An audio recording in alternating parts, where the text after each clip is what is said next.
வந்த என்னுடைய பெயரோ கிருமி என்று சொல்லலாம். என்ன நகத்திற்கு அந்த கிருமியா? கிருமி அது கிருமியாக இருந்தாலும் வேலை வேலை பெத்தெடுத்தாங்கனே என்னையும் வேலை இல்லாம பெற்றான்னு கேக்குறேன். என்ன பண்றது? பெத்தெடுத்தா தாய் தந்தையா? அப்பா நான் உன்னை போல ஒரு தாய் என் அங்கத்தில் பிறந்தேடா. எப்படிமா பிறந்த? இல்லை நான் எப்படி பிறந்தவன் தெரியுமா? எப்படிமா பிறந்த?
நான் எப்படி பிறந்தேன்?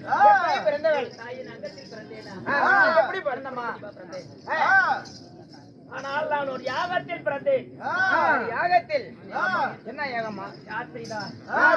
ஆனால் பரத்வாஜ முனிவராகப்பட்டவர் ஆனால் ஒரு புத்திர காமஸ்ரீ யாகம் செய்ய. புத்திர காமஸ்ரீ? ஆமா. சரி. அந்த யாகத்திலே நாங்களோ அண்ணன் தங்கைகள் இருவர் பிறந்தோம். அண்ணன் தங்கைகள் இருவர்? சரிம்மா. என் உடன் பிறந்த என் அண்ணன் பெயர் என்ன? என்னுடைய பெயரோ கிருமி. உன்னுடைய பெயரோ கிருமி. என் அண்ணன் பெயரோ குருபாச்சாரியார். குருபாச்சாரியா? ஆமா. சரிம்மா.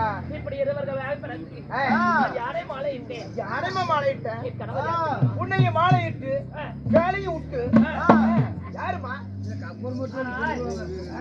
என் கணவரோ வெண்ணையிலே சிறந்த விளங்கக்கூடிய ஆனால் என்று சொல்லலாம். சரிம்மா. அப்படி மாலையிட்டு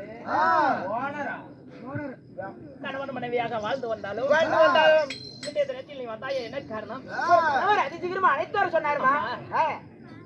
அப்படி என் கணவரை பார்த்து போவதாக இருந்தாலும் என் தாயாகப்பட்ட செண்பகவல்லி அந்த புறத்தில் இருக்கிறார். அவளை அழைத்தோ பிறகு பார்க்கலாம்.